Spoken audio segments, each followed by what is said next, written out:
शांति। ओम शांति।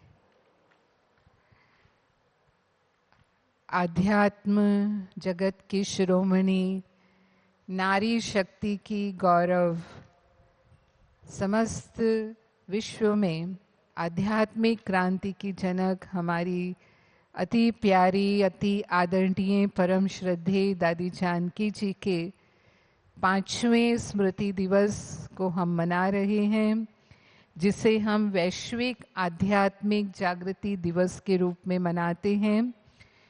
तो हम बाबा को, प्यारी दादी जी को भोग लगाएंगे, लेकिन उससे पूर्व मैं आदरणीय सुदेश दीदी जी से अनुरोध करती हूँ कि दादी जी के साथ के अपने संस्मरण हम सबके समक्ष रखेंगे।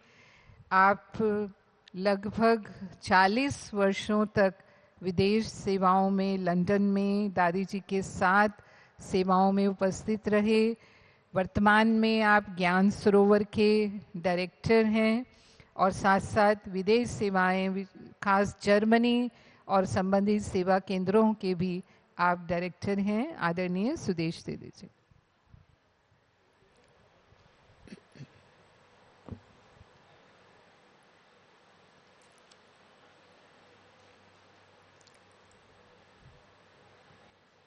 ओम शक्ति, ओम शांति,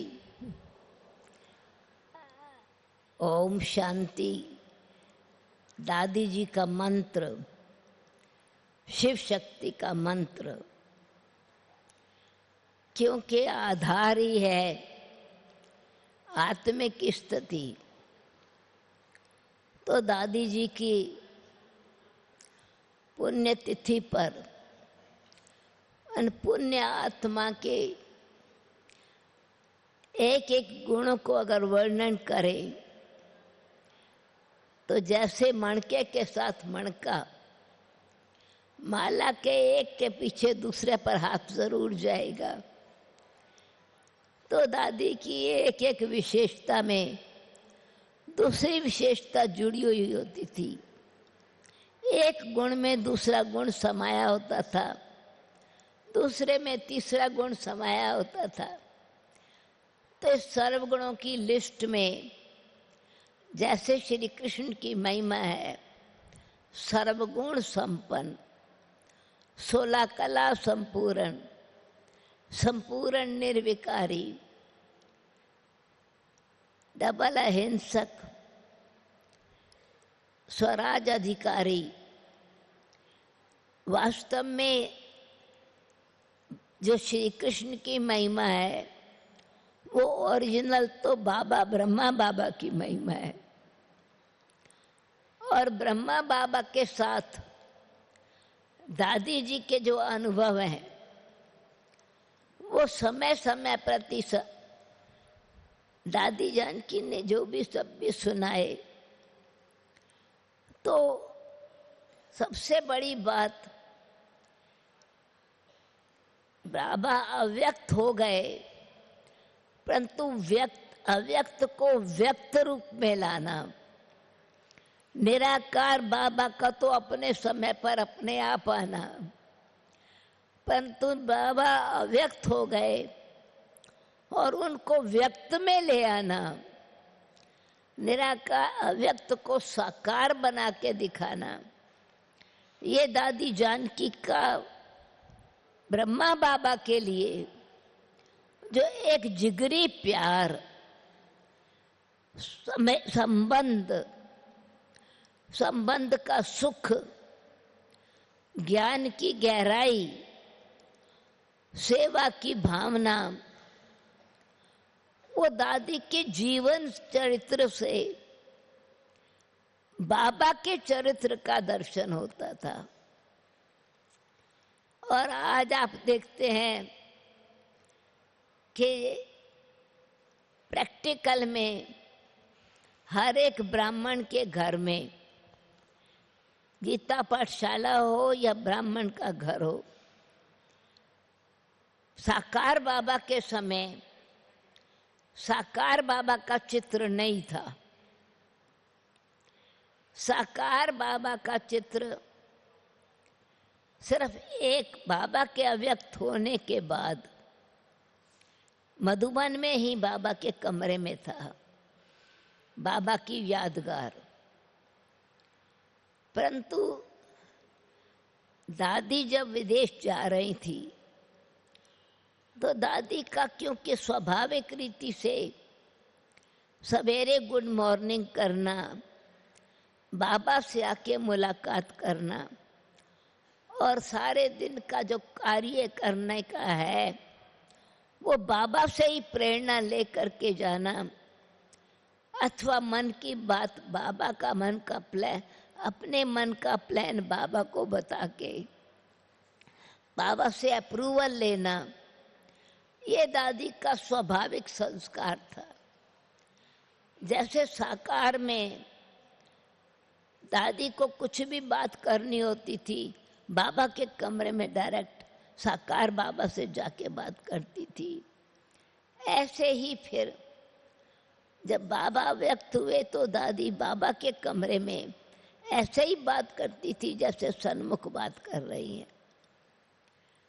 तो बाबा ने जब विदेश जा रही थी तो अव्यक्त बाबा से बात किया कि और तो सब बातें सेवा के लिए ठीक है, पर जो ये मेरा बाबा से मिलन का अनुभव है, बाबा के कमरे का, तो बाबा ने अव्यक्त बाबा ने ही दादी को कहा कि तुम बाबा का कमरा वहां बनाना। पर दादी का दिल ही बाबा का कमरा था। सचमुच दादी के दिल में बाप दादा बसा हुआ था और वो दिल की जबकि कोई बात सुनाते थे और हम सुनाते थे तो हमको ये नहीं महसूस होता था दादी को सुना रहे हैं, दादी द्वारा बाबा सुन रहे हैं और दादी जानकी के द्वारा बाबा सुना रहे हैं। दादी की विशेषता हर प्रकार से निर्माणता, महानता को और निर्माणता को बैलेंस करके रखा।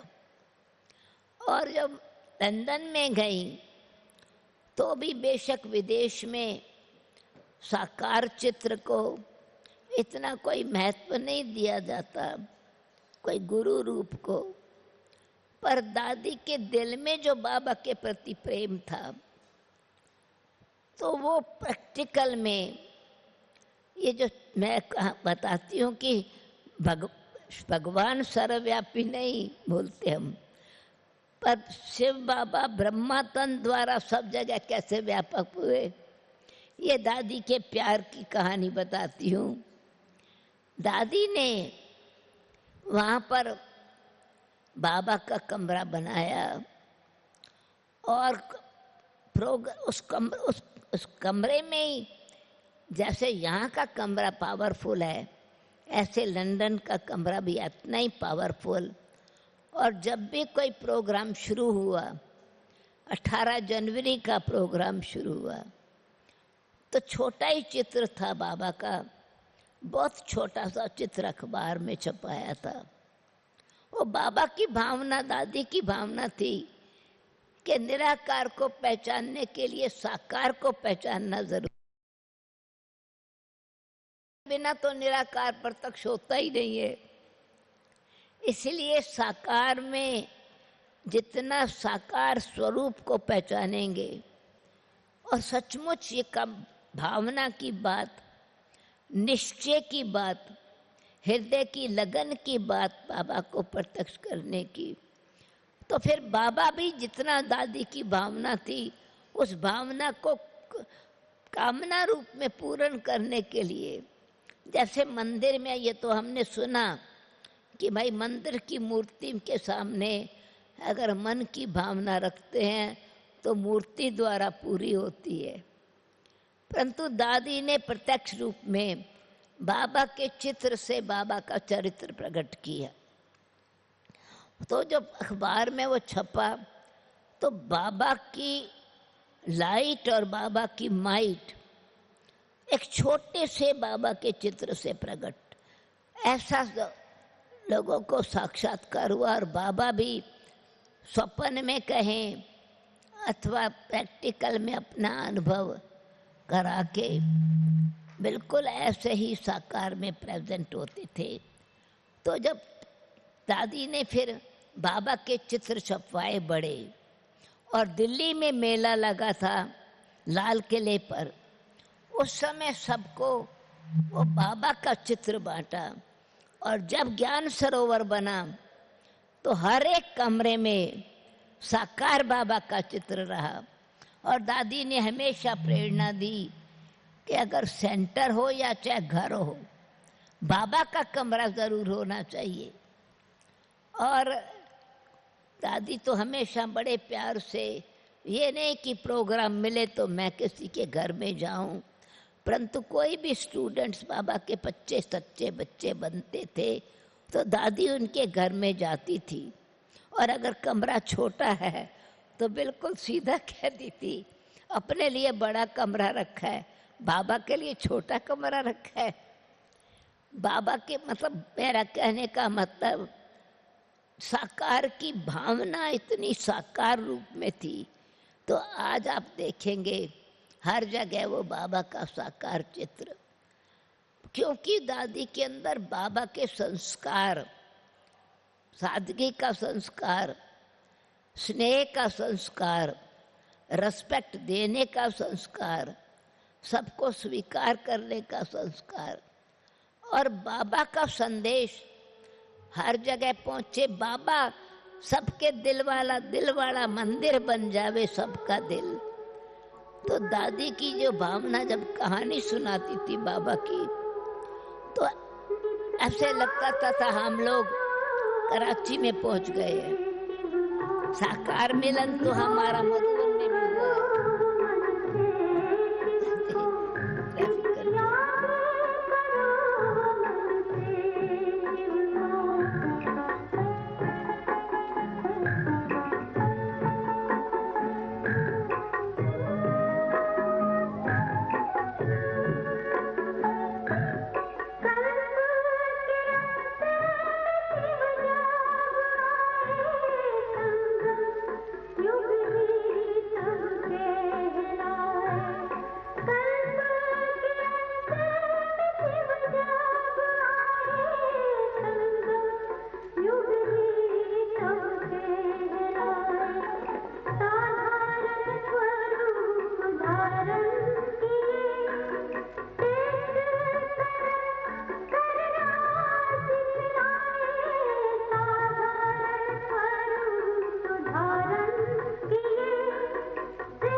दादी जी ने अपने जीवन में सिंप्लिसिटी कितनी थी, डिसिप्लिन कितना था, मर्यादा पर चलना कितना स्वाभाविक रीति से था। यज्ञ का जो सिस्टम है वही का वही रखने का है। तो एक एक बात को बड़े स्नेह से और दृढ़ता से प्रैक्टिकल में सामने रखा। वहाँ पर शुरू में लंदन में तो कोई छोटा सा ही मकान था, नीचे हम रहते थे और ऊपर कोई एक अफ्रीकन कपल रहता था। इतने सिंपल से छोटे से स्थान पर दादी ने नम्रता से, बाबा के प्रेम से, यानी इतनी निर्माणता से रही और सिंप्लिसिटी से रही और संबंध बाबा के साथ कितना पक्का रखवाया। तो रोज मतलब लंदन में रहते हुए मधुबन से संबंध कितना रहे। तो दादी रोज हमको जो मधुबन से पत्र जाता था, रोज की दिनचर्या, वो 11 बजे क्लास कराती थी, मधुबन का सारा समाचार सुनाते। तो मेरा कहने का मतलब बाबा से संबंध जितना, उतना ही दादी ने कहा मधुबन से दादियों के साथ संबंध। और एकता रहे, सिंप्लिसिटी भी रहे। दादी स्वयं भोजन बनाती थी, अपने कपड़े स्वयं साफ प्रेस करती थी और बहुत समय तक ऐसा नहीं कि चलो शाम को फ्रेश साड़ी पहन लूँ या फ्रेश चुन्नी लूँ, नहीं, प्रेस करके दोबारा वही पहनती थी। इतनी बड़ी दादी, परंतु सिंप्लिसिटी में 100%। ये यज्ञ में अच्छा भोजन, दिन में भोग लगा के, जो भी मधुबन निवासी मतलब लंदन निवासी बहनें थी, क्लास करा के भोग लगा के भोजन इकट्ठा ही टेबल पर खाना है। और उसके बाद कुछ रू रिहान ज़रूर करनी है, ज्ञान की चिट चैट ज़रूर करनी है। उत्साह उमंग भरने में दादी नंबर 1।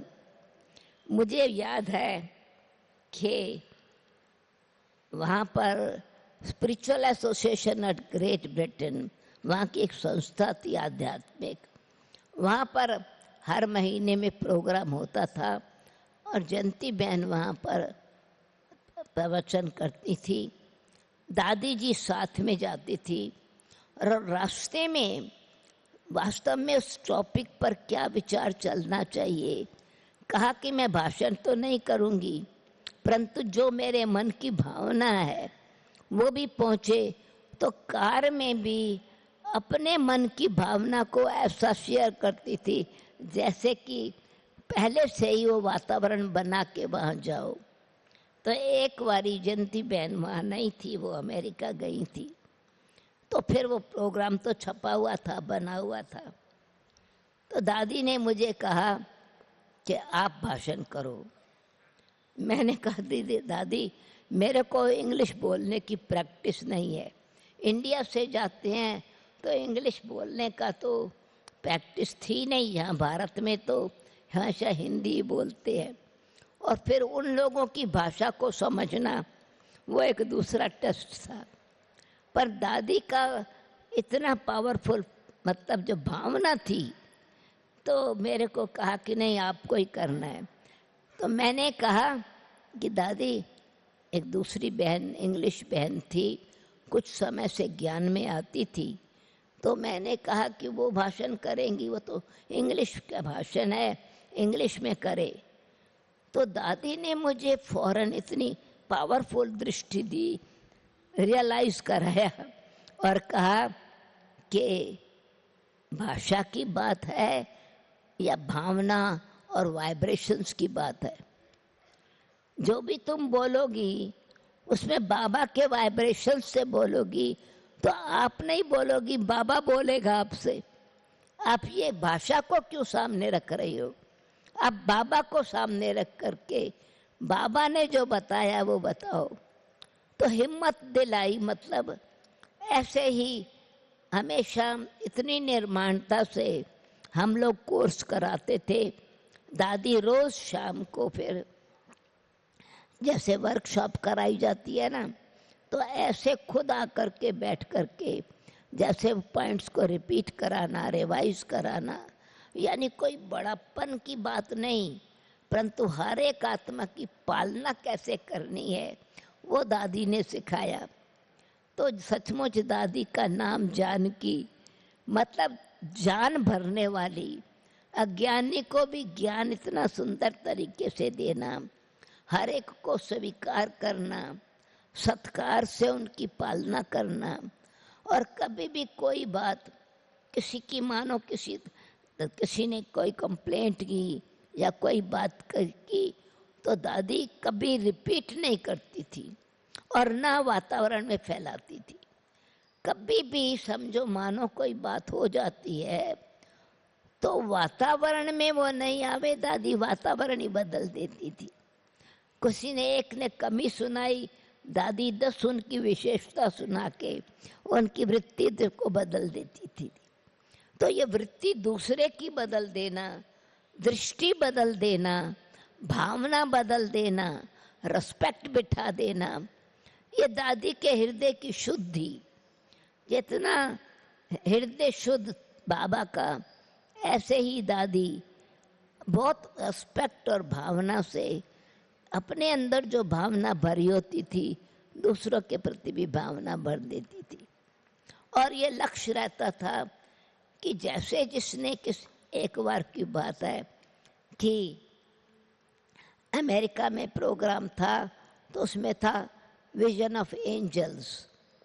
तो दादी ने जाते समय ये बताया, मत अनुभव कराया कि मैं सारा समय ये प्रैक्टिस किया कि वहाँ पर उन्होंने फोटो रखा है अथवा टॉपिक रखा है विजन ऑफ एंजल्स, तो जानकी नजर ना आवे, एंजल ही नजर आवे।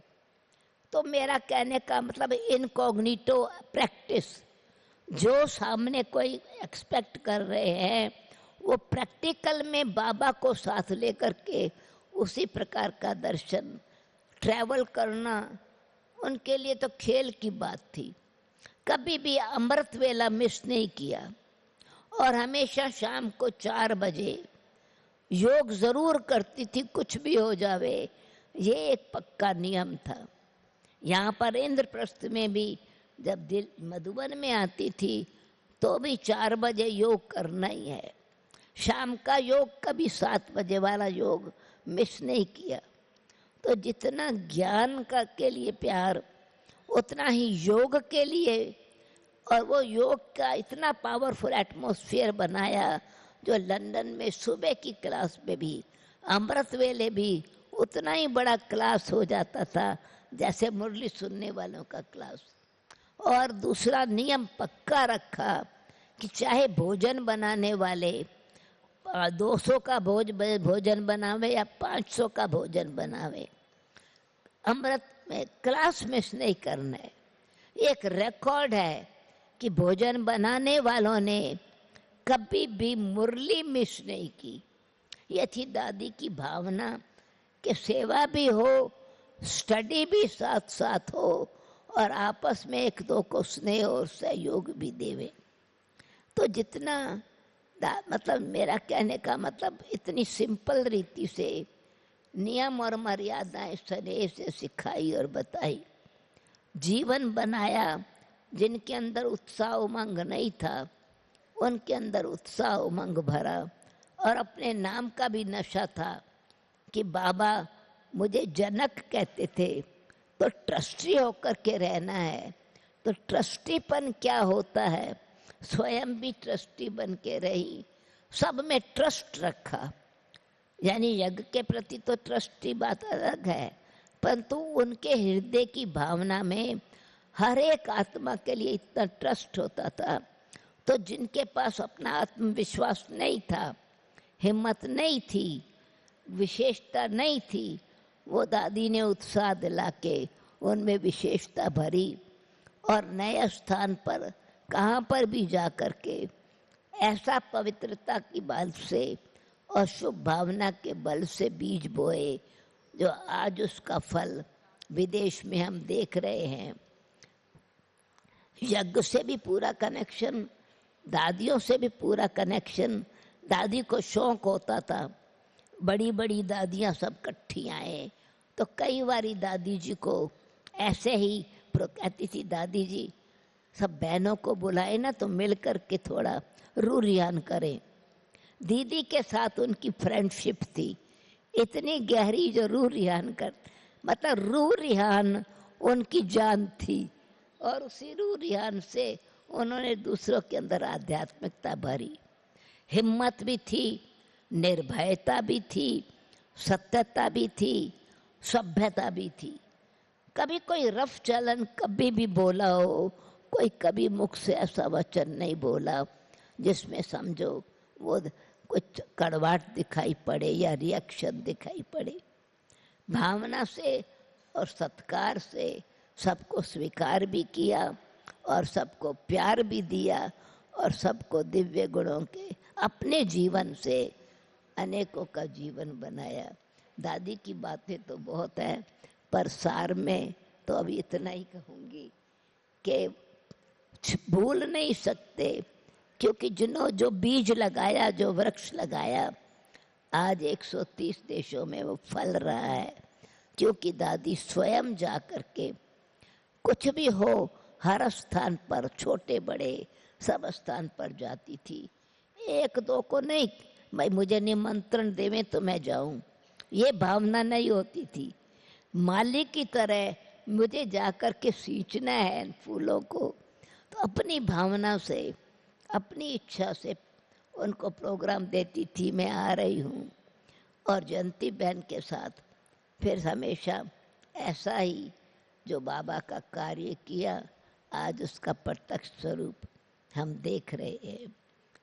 ओम शांति, ओम शांति।